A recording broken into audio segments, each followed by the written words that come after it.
Today in our issue, turn-based indie games. Some of them you may not have heard of, but they are worth of your attention. Maybe if you have tired of sensation titles and want to get stuck in something new. Enjoy the game. 1,000 devils were boarding Aztec gold. Oh, that's from another game. Where am I? Oh, yeah, nah. A pirate crew led by Captain Jim is on a quest for the eternal treasure. Hoarder of undeaths, chest of gold, treasures, pirate captains, an incredible adventure in the Free Islands. It's all Braveland Pirate. Back in the 2014, Tortuga team released the cute strategy game Braveland, which was a simplified version of King's Bounty. There was a free part of Braveland in total. Each of 3 parts is dedicated to the adventure of different heroes. Braveland Pirate, we act as a captain of a pirate ship. According to the mechanics, everything is quite familiar. We wander around the map, fight with enemies step by step, save experience, buy troops and various equipment. In our ranks we fight with the young men, cannon fighters, daredevils, some voodoo obsessed, and even ship's cooks, who are excellent with table knives. During the voyage there are random events. You may come across a battle with a message, see a man overboard or meet a merchant ship. And then you decide what to do next, pick up a drowned man or not, get closer to merchant or sail past him. You never know how it will turn out. The drowned man will turn out to be a thief who will rob your entire treasure. These mechanics were a nice addition to the already established things in the genre. What's missing is time in the main story. The entire campaign can be completed in the 7 hours. We find treasure too quickly without any curses. I would like to lengthen the process. Necromancer Returns. It's a turn-based strategy game similar to the Hero of Might and Magic. One of the main references was the Braveland series of games. Perhaps we'll get back to Jim, who knows. On the seashore, a freshman finds a strange ruby among the mud and seaweed, after which he unwittingly released the evil imprisonor inside it. The devil's shadow is hanging over the world and you will have to repel the invasion of dark forces. In the world of Necromancer Returns, the main character is a princess of the kingdom, whose task is to unite the troops of disparate factions under her command. As it's supposed to be in games like Heroes, we move the figure of the princess on the location map as if in a board game. The style of graphics match the mood. I really got into the board game. Our princess has an inventory with the ability to equip her with items that give extra bonuses. There is a spell book and skill level up. As we level up, we allocate experience to different skills and gain a new magic. Let's get to what people play for. The fights. The overall degree of challenge that the game gives the gamer in terms of tactic and tension of battles increase greatly from the first to 7th chapter. Compared to Braveland, the battles here are more dynamic and similar to Heroes. The battlefield is bigger, units can be upgraded, and there's dungeons with the side quest. There isn't a lot of content and takes the same amount of time as Braveland. So, if you just want to get away from the other big turn-based games, you can play this game in a few evenings. Whether you like it or not is up to you. Leave your opinion in the comments. Wartales is a tactical role-playing game developed by Shiro Games. We have already touched upon the RPG issue. Today we will talk about it from another angle. But before that, let's remember what this game is about. A harsh middle age torn by war, bandit and disease. This is the atmosphere of Wartales. Sid Meier came down from the heaven and gave us a one more step effect. In Wartales, it's perfectly realised. We are constantly thinking about how to feed a group of merchants, pay all the wages, provide lodging and not to lay down their head in the battle. Money is constantly in short supply, food is scarce and there are not enough resources to build a tent. It's, like 2020 described? Yeah. Every day will be a challenge as you notch around on quests that pay handsomely and scour the forest for edible mushrooms. As you go about your day-to-day life in this way, the idea that the end always justifies the means creeps in. You want gold? Rob a caravan. No weapons? So take one from an enemy corpse. Don't have enough decided food? In your case are the remains of peasants who fell into your ambush. In general, all the deliverable of medieval life is in your hand. So as a result, I quickly enough went in the direction of shadow life. Loot, kill, but all for the sake of survival. Wartales has a lot of mechanics and activities. All of them are connected and turn the player into obsessive who can get away from the computer. During peaceful wanderings, the heroes walk in real time. In the battles, the XCOM system.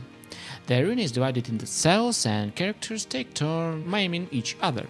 The archers shoot the fire arrows, the bandits hit hard in the back, the savages beat on the area with an axe, and the warriors hold the blow well with a shoot knee. Wherever the heroes go, there will be evil soldiers, brigands and plague rats everywhere. At the same time, a serious battle takes 20 minutes each. It's a cool story battles. Unique enemies enter the arena, the terrain is flooded with fire and your favorite units die tragically. It's worth playing this game? If you like gloomy medieval times, moral dilemmas and turn-based battles, you will definitely hand in Wartales for 14 or 15 hours. Another medieval squad simulator is a Battle Brother, just as brutal as the previous game. It will not hold your hand, but will throw you into the spades of your opponents in the first few seconds. You will lose. You will often lose, and in the most brutal way possible. Still interested? Okay, grab your loot and let's dive in. Battle Brother is about rebuilding a mercenary company that has been reduced to 3 men. The focus is on managing and recruiting mercenaries, each with their own characteristic and experience. Many of them will die, so my advice is not to get attached to him. You will be able to equip them with different armor and weapon, each with different abilities, so choosing equipment between each fight is very important. Sometimes there will be random events where people interact with each other and sometimes with the environment or the different city that you visit. Battles are turn-based and take place on a hexagon grid. Most of the time the combat is two formations facing off. Each action will be accumulate fatigue and action points, so proper management of the resource is very important. Will you strike or wait and put up a wall of shields? There are things you will have to carefully decide. Overall it's very simple but effective. A landscape and elevation can affect your hit or evasion percentage and can also serve as a cover. Generally speaking, proper position is the key to a victory. A minor mistake can mean death, as the head of our mercenaries are flying. From the visual point of view, the game is a full 2D, which is quite rare today, so some people may dislike the game for this, but perhaps this is one of the main controversial points.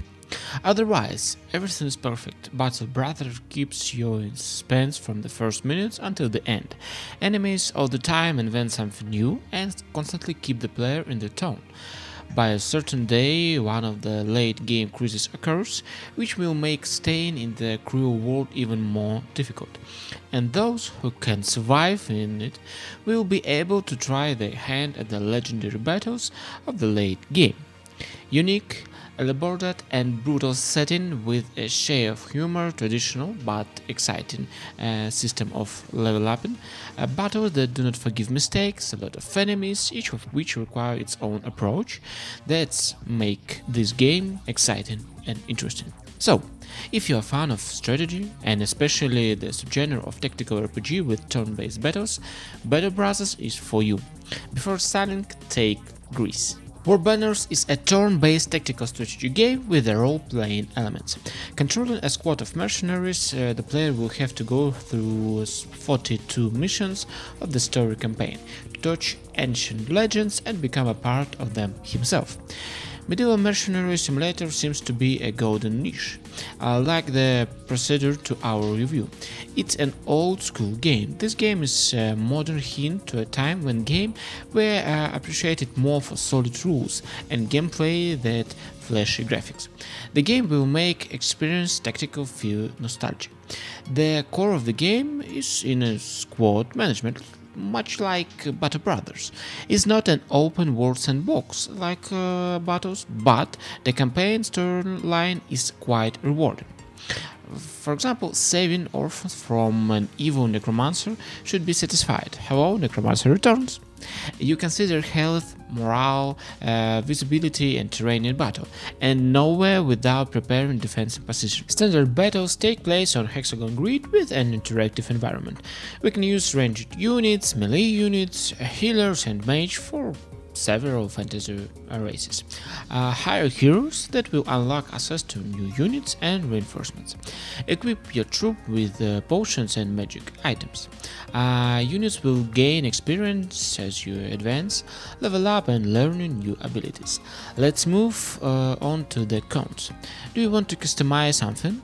Find out the chance of an archer or swordman hitting the target, penalties for leaving the enemy from the enabled cell, normal interface and story, you won't get them. The game is quite severely limited, even linear. For me, this mercenary simulator turned out to be too old school.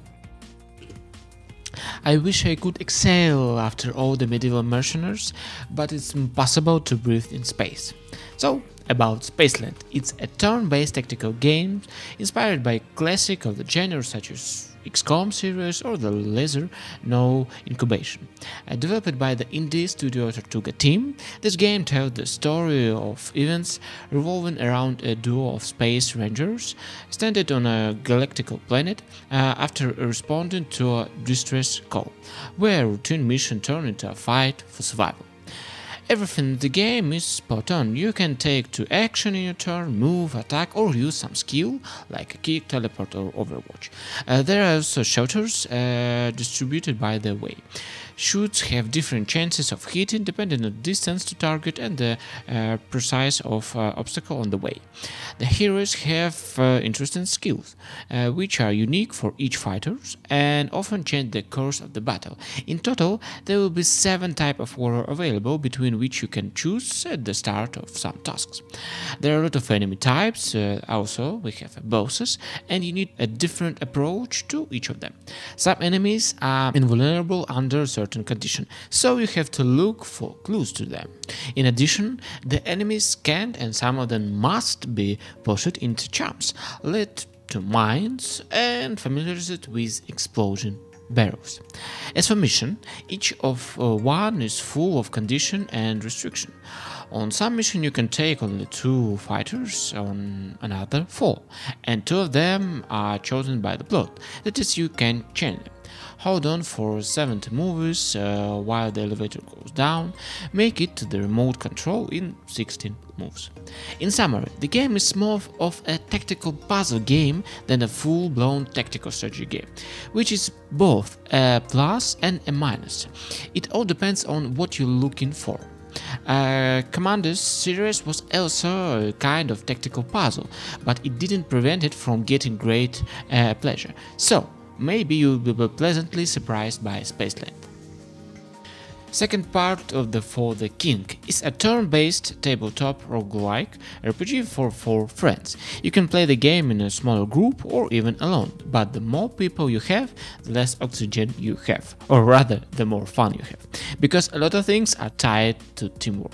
Before we talk about the second part of For the King, let's remember a bit about the first one. On early access it was a game without any balance and a lot of randomization, a lot of unfair death, a lot of suffering in general. After the release everything got better, except for the suffering. That aspect stay in place, and it may very well have carried over into this part as well. Several years have passed since King Ferua died, and then Queen hired the 3 nameless heroes to avenge his death. Things were going well in the kingdom, but much changed when power corrupted the formerly god, queen or someone. The heroes who died in the same battle could not prevent the rule from becoming a tyrant. Now, Her own people are crying out for help, summoning new fighters for justice to the world stage. The campaign starts with class selection. The hunter, blacksmith, herbalist, and scholar have been joined by the herder. Other characters will be unlocked through in-game events and the discovery shop in the main menu. After that, a large game field with hexes will appear in front of us, on which you can move by rolling dice.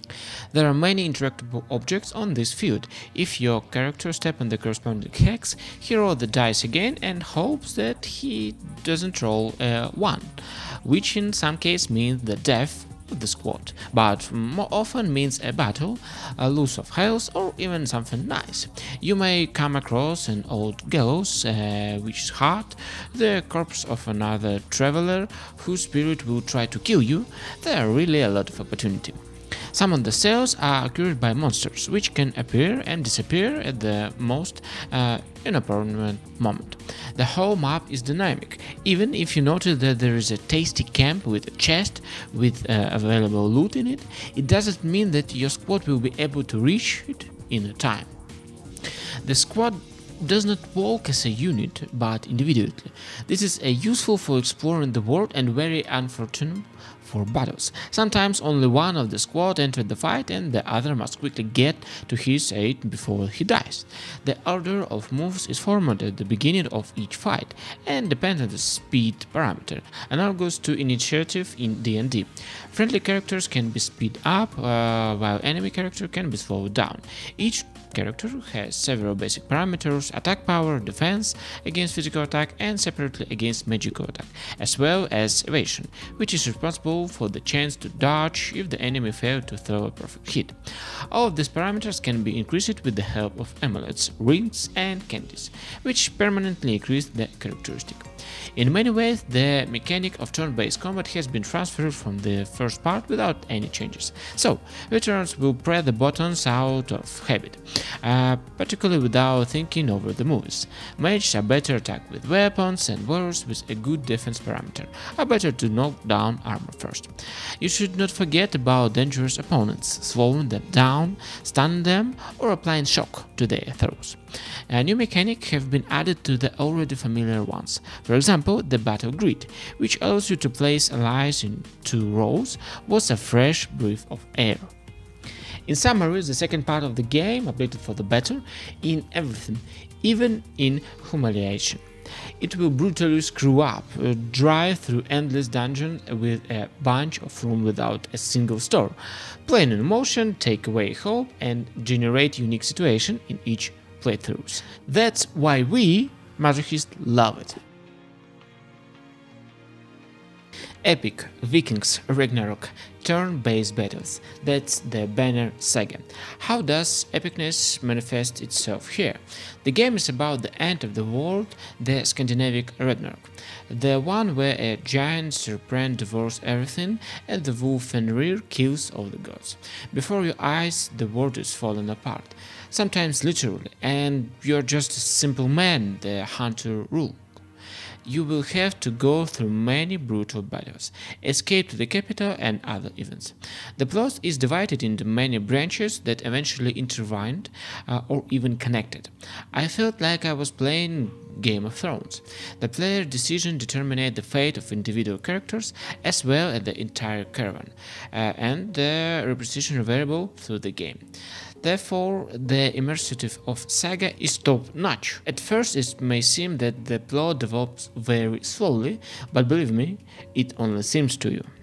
Immersion in the game is helped by graphic and music. Let's start with the audio. It's epic and incredibly cold. Once you heard it once, you will always remember this music and associate it with the freezing winter.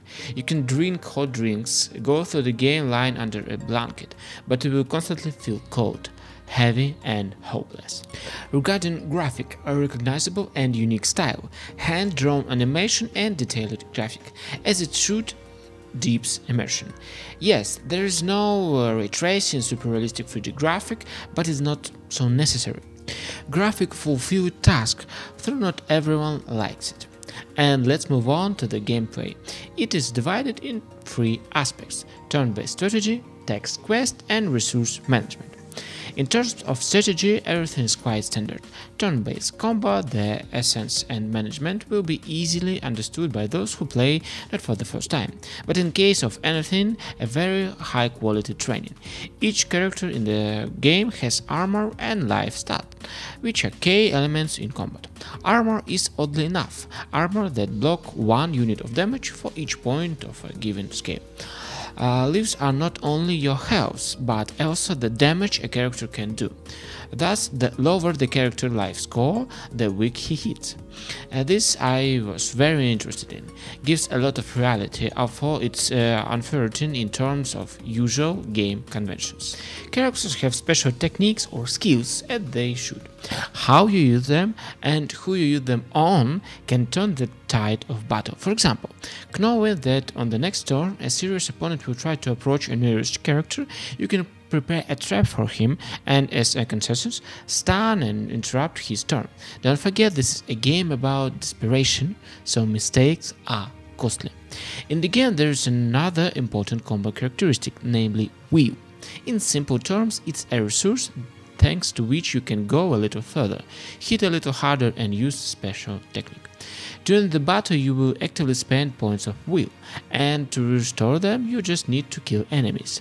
At the beginning of the battle the amount of will in your group may vary depending on the mood of the caravan. The combat part is intertwined with resource management. As your caravan travels, it wastes food. If you run out of supplies, your wards will start dying and the mood of caravan will drop. The same things happen if you don't stop on the way to rest. The more the caravan goes without the rest, the gloomer the icon at the top of the screen will be. By winning battles, the player earns fame. It can be spent either on improving your war in a special menu or buying equipment and food for your caravan. Here and decide what is more important to you, people or warriors. Moreover, the mood of your caravan affects the upcoming battles. So, with a positive squad disposition, the warrior will get more will. As a result, the Banner Saga successfully combine rich narrative and complex strategy gameplay, making it a great turn-based strategy game.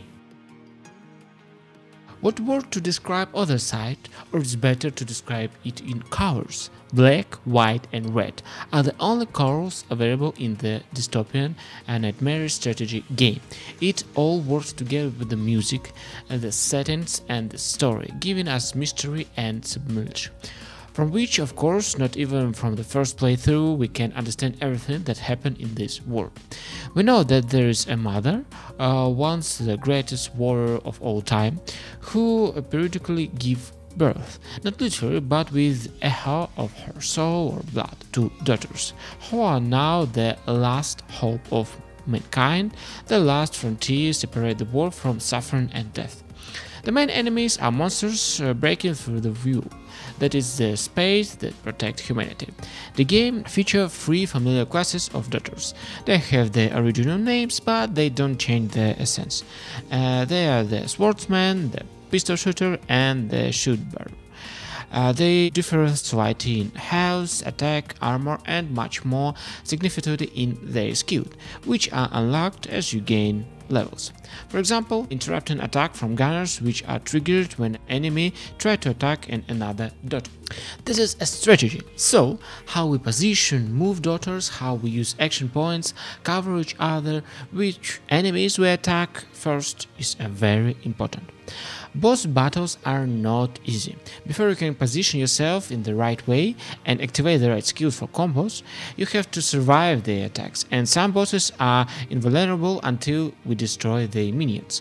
Once destroyed, they summon new ones. And what differs this game from the other except the graphics?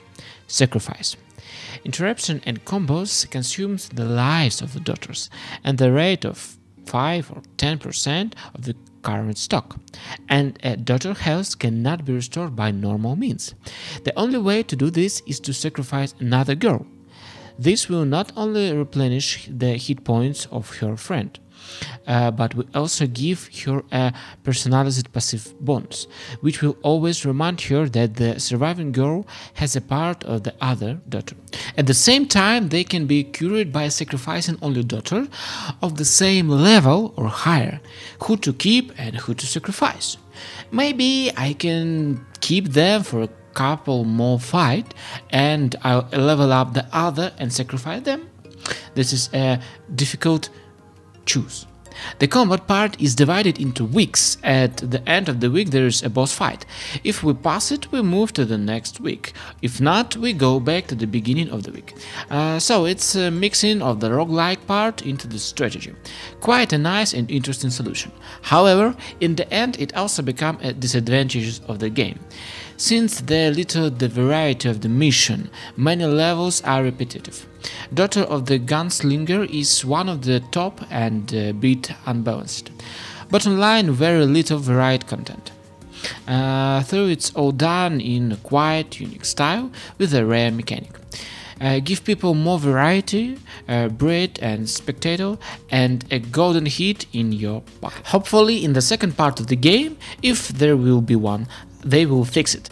Which game you like it or which one you didn't? Talk about and write in the comments. Thanks to Stepan and Yegor Gritsenko for supporting this episode on Boosty.